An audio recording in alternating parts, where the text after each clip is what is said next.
윤석열 정부의 첫 공공분양주택인 뉴홈 사전 청약 특별 공급 경쟁률이 평균 11.1대 1을 기록했다고 합니다. 시세보다 20-30% 싸다는 장점 때문에요. 무주택 청년들이 아마 대거 몰리면서 일단 흥행에 성공을 했습니다. 국토부는 뉴홈의 첫 사전 청약 공급지인 경기도 고양 창릉 그리고 남양주 양정 역세권, 남양주 진접2의 특별 공급이 1381가구 모집을 했는데 자그마치 15,353명이 신청을 했다고 합니다. 시세의 70% 이하 가격으로 분양하는 나눔형에 대한 관심이 굉장히 컸다고 하는데요.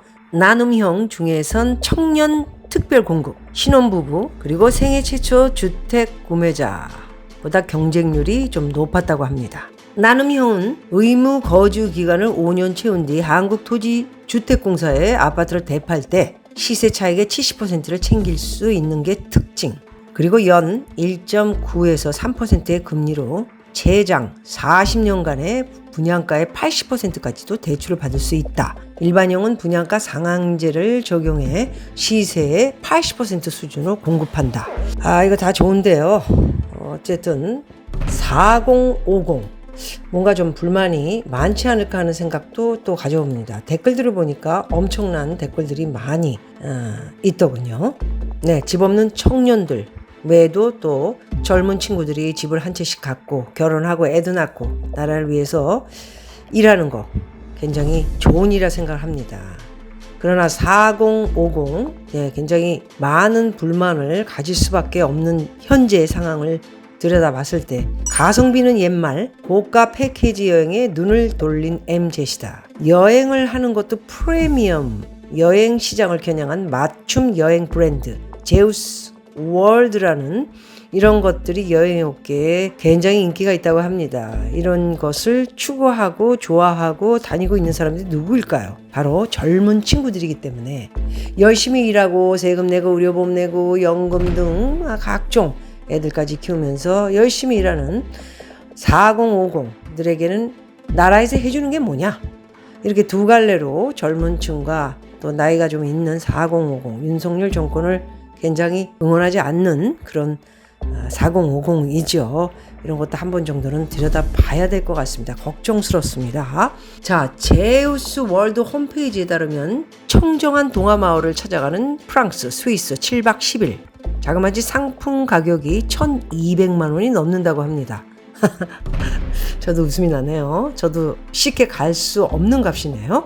5성급 호텔과 비즈니스 항공, 전담 가이드와 차량 등이 포함된 가격이라고 하는데요. 제가 웃은 거는 능력이 있어서 다들 정말 잘 살고 돈 월급을 비롯해 한 달에 나오는 돈이 수천만 원씩 되는 저는 이런 사람들이 이런 여행을 가는 것이 아닌가 해가지고요.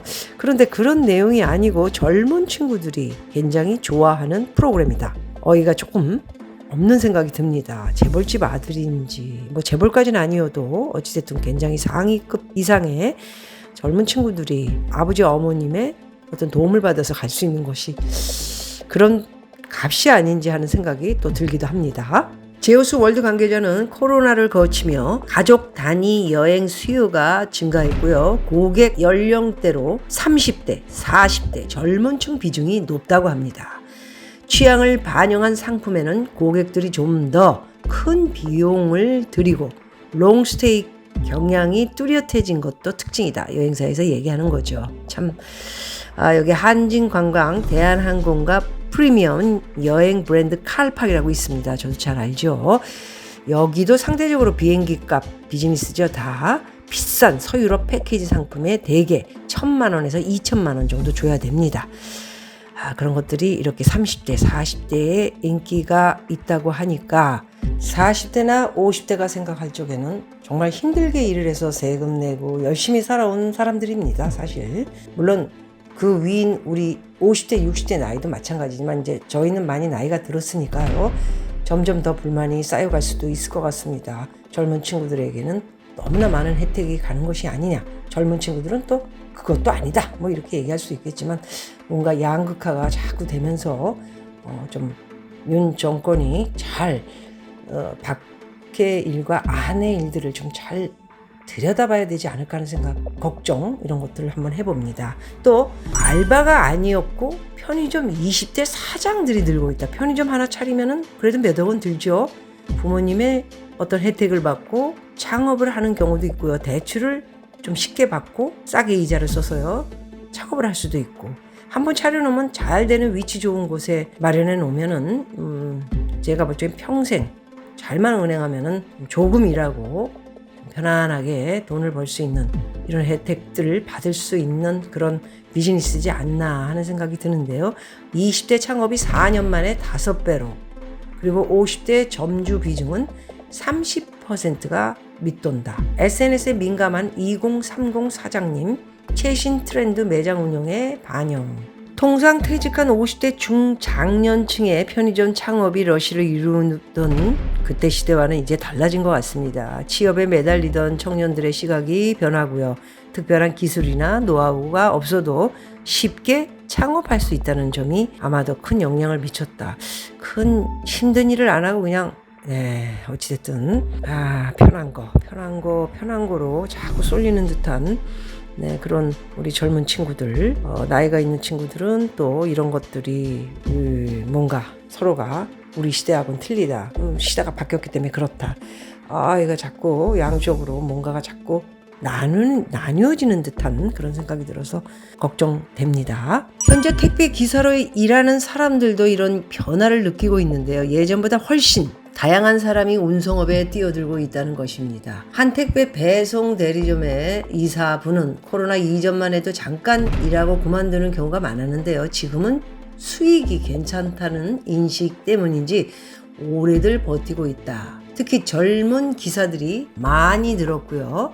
전체 기사분들 중 30%는 투잡을 뛴다고 합니다. 자격증이 남발되는 거 아니냐는 우려도 있긴 한데 2년 이상 운전 경력이 있는 사람이 1, 2주가량 온라인 강의나 문제집을 보면서 공부하면 큰 어려움 없이 아마도 자격증을 딸 수 있다고 합니다. 다니던 직장에서 퇴직한 후 61세입니다. 작년 11월에 운송 자격증을 따고 요즘 파주 일대에서 1톤 트럭으로 배달을 한다고 합니다. 그는 기사들이 늘어나면서 요즘은 콜 하나 잡기가 하늘의 별 따기다. 하루에 300km를 달려도 물건을 실지 않은 공차인 상태로 다니는 시간이 많다 보니 손에 들어오는 수입은 생각보다 적다.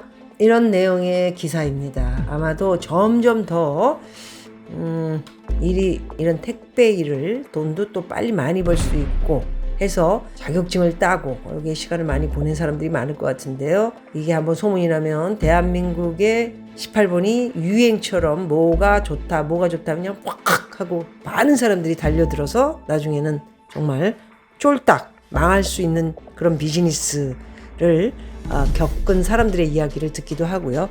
또 직업도 마찬가지겠죠. 좀 많이 모든 것을 고려하고요. 또 생각하고 그렇게 돌다리도 두들기면서 다시 시작하려는 사람들은 생각을 잘하고 뛰어들었으면 하는 생각이 듭니다. 자, 오늘 너무 쉬운 것만 선택을 하고 젊은 친구들이 일을 하거나 잡을 구하는 것이 아니냐, 또는 화려하고 멋지고 대단한 여행 1,000만원에서 2,000만원짜리 여행을 3040이 저렇게 많이 인기가 있어서 다닌다. 그런 것들, 열심히 일하는 4050의 불만이 맞닿으면서 윤 정권에서 이번에 시행하고 있는 청년주택, 신혼부부 주택 이런 것들이 아마도 4050에게는 여러 불만으로 남을 수도 있다는 생각이 듭니다. 우리에게 해준 것이 무엇이냐? 점점 더 어려워지는 윤 정부의 모습들을 보면서요, 불안하기도 하고요. 좀 잘 골고루 혜택을 주는 그런 시스템을 마련하는 것이 어떨까 하는 생각이 들어서 오늘 여러 개의 기사 내용 중에 여러분들에게 짧게 분석을 해서 보내드렸습니다. 고맙습니다.